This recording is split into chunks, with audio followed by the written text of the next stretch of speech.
one of the more interesting, if you can call it that, adventures that I had occurred in the latter part of 1998, I believe, when I met with my clients, a consortium of various companies and countries, at the Conrad Hotel in Istanbul. That's only important because of the setting the scene for what transpired. I had a free afternoon and I wanted to see the old city or the old quarter.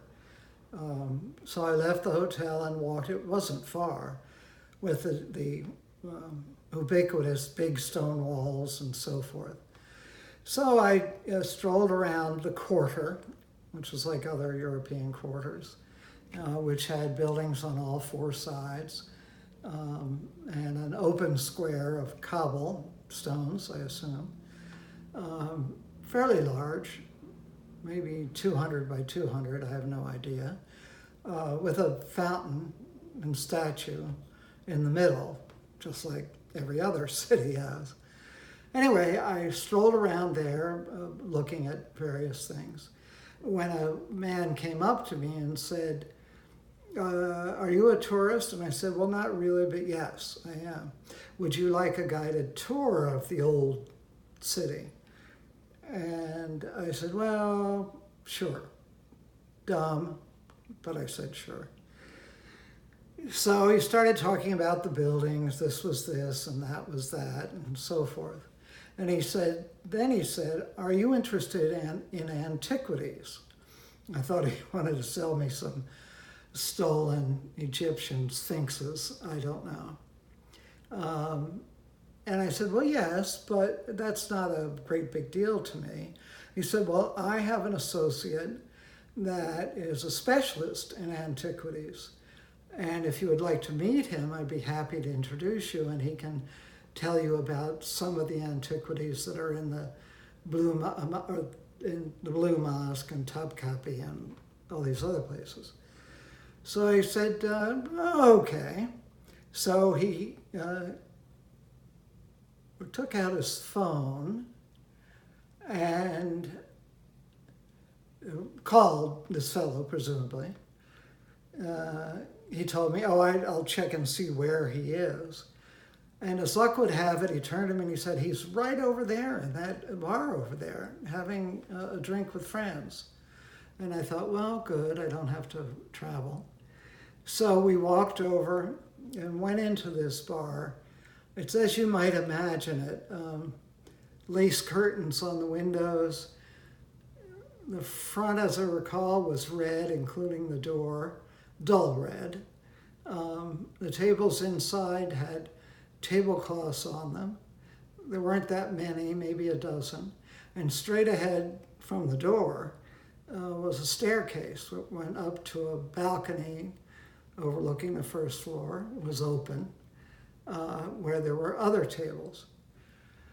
So he said, he's up there. So we went up, and sure enough, introduced me to this fellow who happened to be sitting with two women who, let's just say, earned their living in ways that the Baptists wouldn't like. Women of the night, so to speak. But they were pleasant enough. We sat down, four of us in the banquette, and the so-called tour guide sat on a chair at the end. So we chatted. I didn't speak Turkish at all, but the others spoke fairly decent English, which I had found to be true all over the world. So we chatted a while. The women ordered champagne cocktails, and they came, and that was fine. I assumed I'd be paying the bill, which was fine with me. How much could it cost? So it went on for a while, and I finally said, because I was so bored, gee, I've really got to go. I've got to meet some people and so forth. So I said, get the bill. I will pay the bill. So the bill appeared very quickly, and it was $700. I said, that's not acceptable. That is just ridiculous. And of course, I caught on at that point that I got myself into a little situation. And I said, I'm just not going to pay it.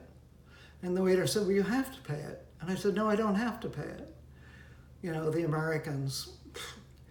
Anyway, I stood up and went to the stairs, and another fellow came up who was, I don't know, I call him the enforcer, but manager or something. And he said, well, we gave you the bill. You have to pay that bill. And I said, I'm not paying $700 for what we got. That's it. I don't have that much money on me anyway. And he said, what about at your hotel? I said, well, I don't have that much at the hotel, but I didn't know what to say at that point. So he said, let us take you back to your hotel and see if you can get a little more money.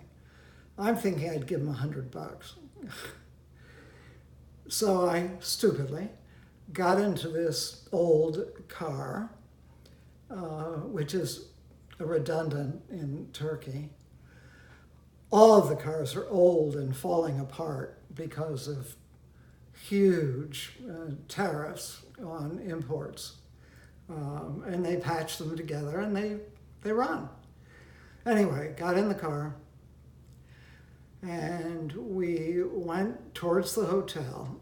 I knew just where it was, knew my way back. And we passed it and started down a hill. Now, the hotel was on the side of a gentle hill, and at the bottom, two roads met to go across the bridge to the Blue Mosque. It was sort of like a roundabout, although it wasn't. So we went down the left side, past the hotel, and we got to the bottom, and I realized that I was in trouble. So I tried the doors. Of course, they were locked. And I said, I want out now. Well, you have to pay the bill. Well, arguing isn't going to get me anywhere. And I couldn't open the door, and I was behind the driver. So I lifted my right leg and threw it over the lap of the guy sitting next to me and banged it on that other door. And, much to my delight, the door flew open and fell off. So I scrambled over this guy. He was so shocked they didn't do anything. And I started running up the hill or fast walking or whatever I did, cars screeching all around. They didn't know what the hell was happening. And I got back to the hotel. Fortunately. The car showed up later. Well, not that much later. And they saw me inside the lobby, and they motioned for me to come over.